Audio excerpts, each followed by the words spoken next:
So let's get right into it. We've all been there, right? Whether you're a student, a parent, or a teacher. You know that moment when a push to join the school play or the science fair starts to feel less like a gentle nudge and more like a heavy shove. It's such a fine line, and today we're going to walk it together. And this is really the heart of the matter. When does that well-intentioned push, the one that's supposed to help a student build their resume or find a new passion, when does it cross over into something that actually does more harm than good? That's what we're here to figure out. All right, here's our game plan. We're going to start by defining the problem, then we'll dig into where all this stress comes from. After that, we'll cover how to spot the warning signs, get into some practical solutions for both students and adults, and finally, we'll land on what the real goal here is, building autonomy. Okay, first things first. Before we can solve anything, we have to know exactly what we're dealing with. So what do we even mean when we say pressure? This right here is the core definition from our source material. And the phrase I want you to focus on is external compulsion. That's the key. It's that moment the choice is no longer the student's. It's when an opportunity stops being an invitation and starts feeling like an order. And this just lays out the difference perfectly. Think about it. Encouragement is like watering a plant, right? It helps it grow strong on its own. But pressure is like a storm that can just flatten it. It's the difference between sparking that internal fire, that intrinsic motivation, and completely stamping it out. So now that we have a feel for the sources of this pressure, from schools, parents, and even from within, how does it actually show up? What are the telltale signs that encouragement has officially crossed the line into something harmful? These are the red flags we really need to watch for. Have you noticed a student who used to love an activity now seems to dread it? Or maybe their grades are slipping. They seem exhausted all the time or just irritable. These aren't just mood swings or teen drama. They can be serious symptoms of participation-related stress.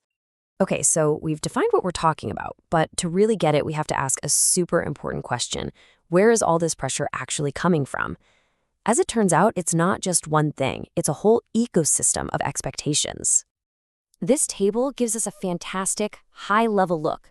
You can see the three main sources: the school, the parents, and even the student themselves. The focus row tells you what each one is worried about, like the performance culture for schools. And the driver row gets at the motivation behind it, like a school's reputation. Let's break each of these down a little more. Schools can accidentally create a total pressure cooker. When a school is super focused on its performance, its rankings, and its reputation, it can lead to policies that kind of put the institution's needs over the individual students. For example, when participation in something becomes mandatory, a student's actual interests can just get lost in the shuffle. And of course, there's pressure from home. And let's be really clear here, this almost always comes from a place of love and, frankly, anxiety. In this hyper-competitive world, parents are terrified their kid is going to get left behind. This can lead to that constant comparing, not because they're mean, but because they're afraid of a missed opportunity turning into a lifelong regret.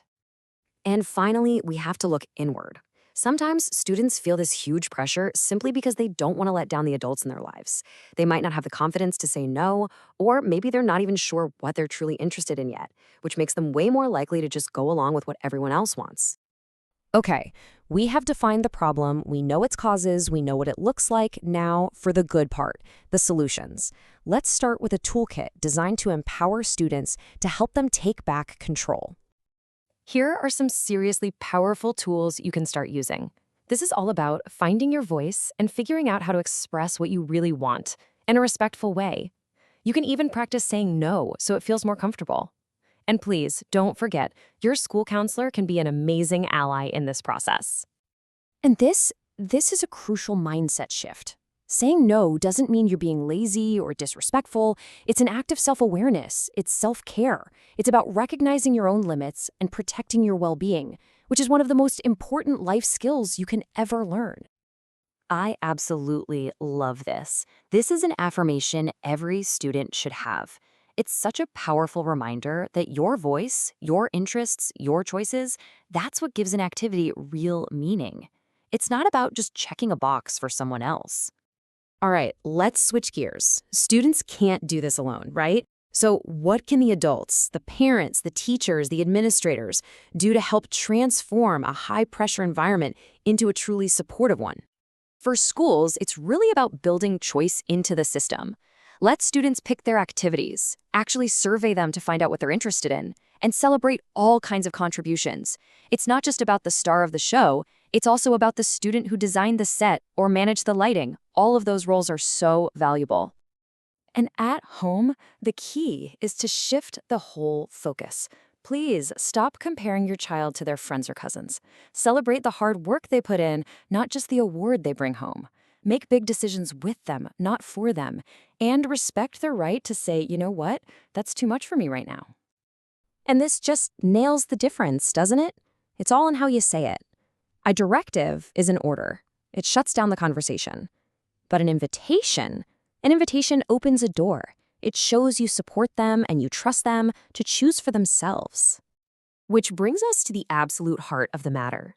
All of these strategies, for students, for parents, for schools, they are all driving towards one single, incredibly important goal. This is it. This is the whole point. The real prize isn't a resume packed with activities or a shelf full of trophies. It's autonomy.